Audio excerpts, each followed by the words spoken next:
Julie hears a voice above the greasy spoon chatter. "So, you an artist or something?" She turns to see Frank. "Artist? Hardly. I doodle to escape the banality of Ormond." He stares at her sketch. He seems to recognize himself standing in line for a hot chocolate. "That me?" She feels sudden warmth running up her neck. She already knows before he tells her that he's not from Ormond. He looks different, fun, free, rebellious. He sits beside her and offers to model for her with a laugh. They stare at each other for a long, stretching moment. She decides to invite this charming stranger to a party she's throwing at her house for a friend who just got fired. Joey can't seem to keep a job. With a laugh, he says, "Joey sounds normal. You know how much programming it takes to get a human being to accept the whole 8-hour-a-day routine?" He continues ranting about how school isn't education but brainwashing. If it were real education, if it were true education, the core subjects would be philosophy and critical thinking. Julie laughs and knows her friends are going to love this iconoclast. She certainly does.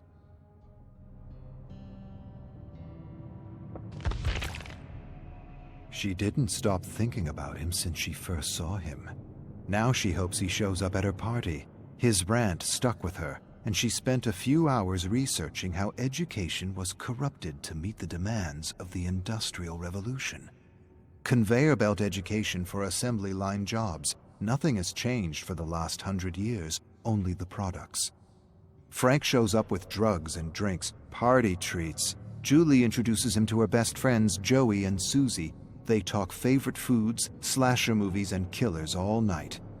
Julie amazes Frank with her profound knowledge of serial killers as she leads him to her bedroom and shows him her scrapbooks filled with pictures and clippings of famous murderers. Everyone leaves or passes out while Julie and Frank discuss murder and mayhem, trying to one-up each other with details and trivia. Julie wins with a story of the abandoned cabin where the soldiers of Mayhem hang out, plan, and wreak havoc on the unsuspecting sheep of Ormond. Frank laughs and calls bullshit on the story. No such thing as the soldiers of Mayhem. He read enough about Ormond to know that nothing of the sort happened at the resort cabin, nothing but bad business and bankruptcy. Julie laughs. This story, Frankie, happens in the future. She grabs a black felt marker and writes Soldiers of Mayhem on his white shirt. He smirks. "I like the idea, but I hate the name." Julie shrugs. "It's a work in progress."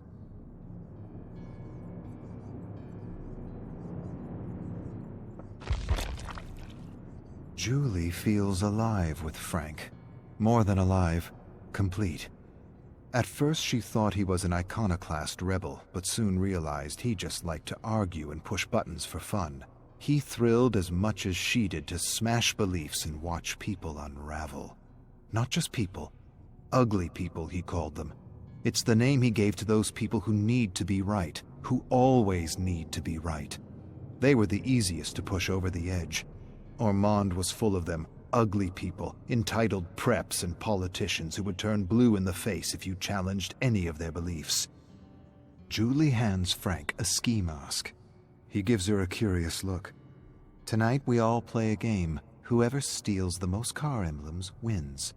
Frank smirks. "Wins what?"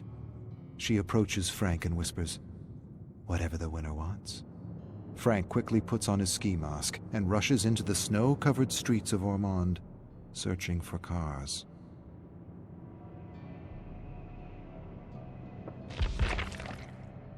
More than love, more than passion, Julie feels Frank is her spiritual twin. She spent the whole night confiding her darkest desires to him, how she often wondered what it would be like to set fire to the entire town.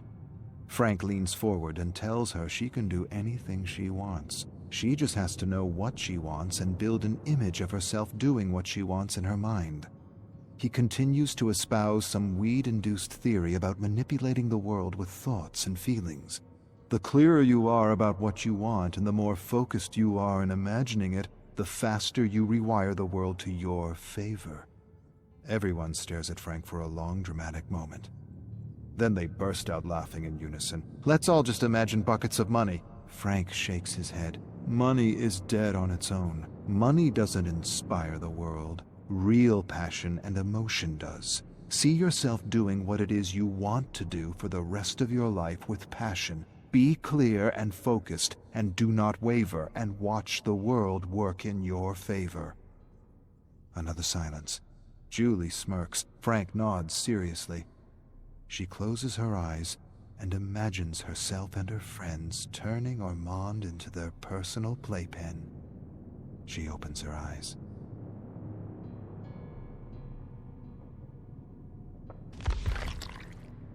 Julie and Frank wait for Joey and Susie at the old abandoned cabin.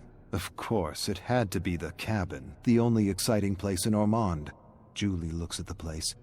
It needs some love. Joey and Susie are out messing with the sheep of Ormond as usual. They soon enter with a bunch of stop signs and laugh about the accidents they caused. No one dead, but some serious injuries, 6 to be precise. They snap some pictures to capture the moment. Joey then tells them he got a new job at the local hardware store. They all make bets on how long he'll keep this job. Julie appraises the space and has an idea. She'll decorate the walls with the emblems they pulled off the cars of Ormond. Everyone likes the idea. Joey adds he wants to hang the stop signs on the wall. Inspired by the small traffic accidents Joey and Susie engineered, Julie suggests another name for their little gang: the Marauders of Mayhem.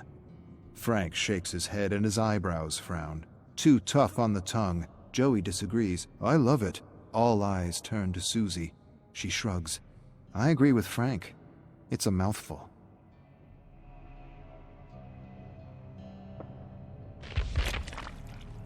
Julie and Susie enter the hardware store. Joey wants them to be quick. The owner will be back in 10 minutes. Frank tells him to stop panicking.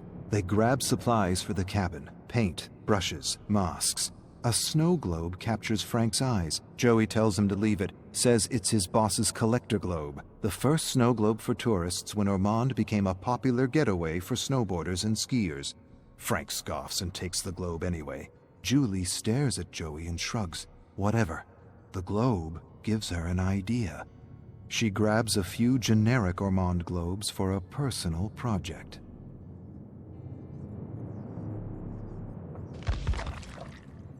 The cabin is almost ready. Some finishing touches required, and Frank and Susie are hitting a few homes for supplies: toasters, pans, cutlery, TV, computer, linen, anything to make their refuge a little cozier. Julie stays behind refashioning generic Ormond globes with scenes of mayhem. Frank approaches her. Can I have one of those? She hands him a globe with 4 stick figures setting a snowman on fire. He says it should be a real person.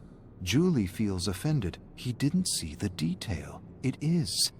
Frank scrutinizes the globe and sees a stick man embedded in the fake snow. Nice.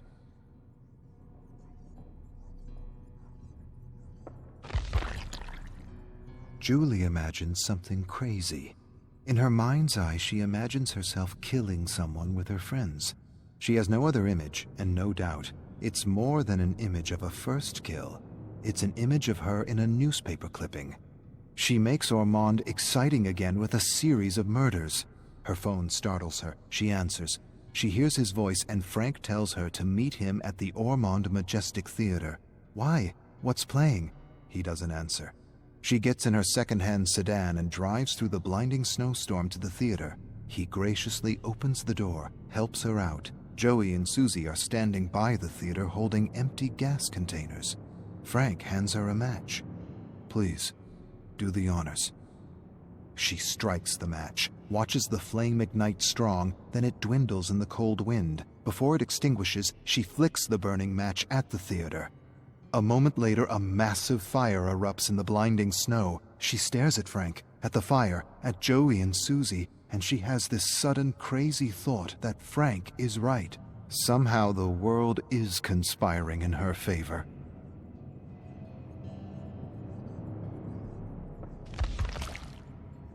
Joey paces the cabin, suggesting names for the group. Susie thinks they need some kind of a costume, like superheroes. Julie laughs. We trying to be famous? Frank shrugs. Why not? Julie shrugs. No one ever got famous with petty theft and arson. Maybe we should do something real. Frank leans forward. What does that mean? Something real. Julie goes quiet for a moment. She's not sure what she's thinking, or if she's thinking at all, but she wants to feel the thrill she's read about in books. She wants to be more than common, more than ordinary, bigger than life. Frank smiles at her and asks if she thinks she could kill someone. She thinks for a moment. I could.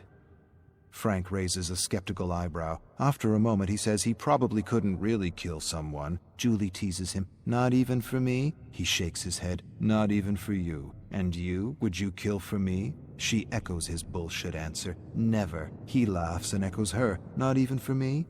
Not even for you.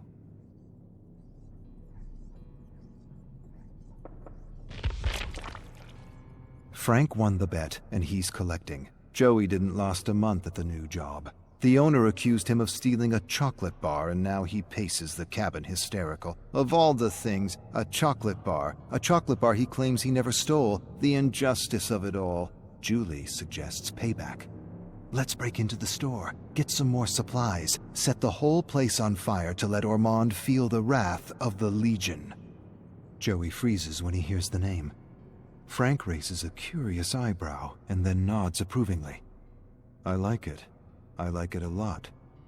She throws them generic masks. Plain, bland, unimpressive. The only thing we need now is a proper mask.